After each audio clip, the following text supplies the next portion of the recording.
The best. There are just far too many unanswered and unresolved issues out there. Joining me now, Michael Lee, strategy founder Mike Lee. All right, so I want to get back real quick to the Janet Yellen and her testimony today and what she said Sunday morning about not bailing out banks. There was definitely a communication issue, I think, with the rest of the administration, or maybe the donor calls hadn't come in enough. What do you make? It feels like we're almost in. They're stabilizing, but it feels like we've planted seeds for even more of these things later. Well, look, this was 100% a bailout. It was a bailout for the richest people in the world.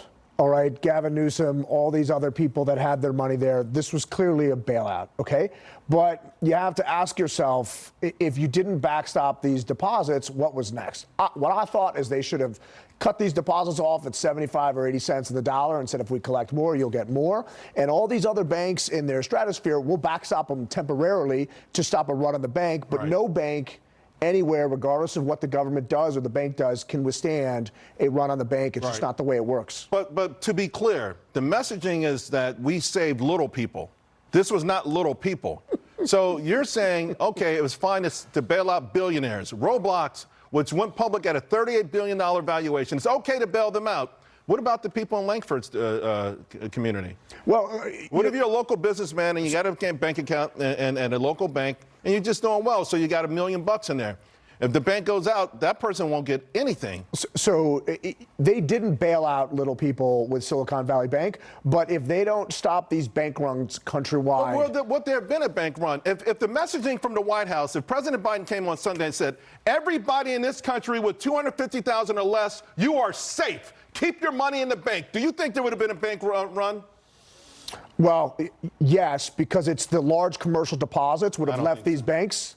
And once they leave these banks. I went to 3 banks on Saturday. There was nobody nervous at any of them. I went to a PNC, a Valley, and another bank in New Jersey. Nobody was afraid. Nobody was scared. I spoke to all bank officials. There was no bank run. There was a tennis match in California, a few blocks from Silicon Valley Bank. It set a record for attendance, right? I mean, nobody was afraid. This is a manufactured crisis, and once again, the big government got bigger, and the richest people on the planet got paid, and you think it's okay? I think it's a hard decision because if a hard decision to bail out Roblox, a $38 billion company? Well, only if First Republic and Signature and 4 or 5 other banks start making moves. Like it's at some point the government needs to step in to do something. What those steps are is not an easy answer. So $250,000 insurance is not enough. They've got to do more. They've got to protect billionaires. We got to make sure billionaires don't lose any money in this country. No, you're right. I definitely think Silicon Valley should have taken the depositors that had more than 250. And if it's a husband-wife, it's 500. And if you have other structures, it could be up to $1 million. So these depositors, so there was somebody on the other day that had $25 million in his business checking account. And it's like, hey, man, how stupid are you? Right? Like, what kind of steward of your company capital are you? Well, so they should have taken some sort of haircut. If more and more people on Wall Street say, you're stupid, but we're going to pay you anyway, who's stupid in the end? Guess who's got to pay that? Those fees come from everybody. And then the lie that this will cost at no taxpayer expense. Every single individual that has a bank account will pay higher fees and get less interest on their account because of this. Mike, every single person. When do you think you're going to feel a little bit more optimistic about this? You think it's got to run its course, though, right? Overall, the economy. Look, I think the longer it takes to get to a recession, the worse the recession is going to be, because without a recession, I do not believe we will break the back of inflation. Right. So we're still at core services minus housing is tracking above 5%. So I'm in the defensive camp, and I think when things like this happen with Silicon Valley Bank, which is a manufactured crisis by the billionaires in Silicon Valley, you're 100% right. They created their own bank run and then demanded the government fail them out, right? That's amazing. So capitalism for the gains, communism for the losses, right? So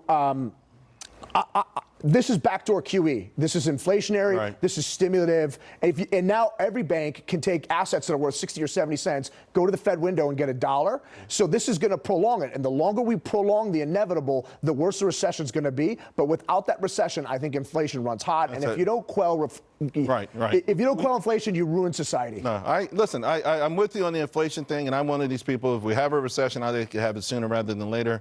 It's just that this is a Gordian knot of trouble. It's just, if we can't break it, it just gets worse. Mike, thanks a lot, man. Appreciate it. All right, folks, coming up, gold.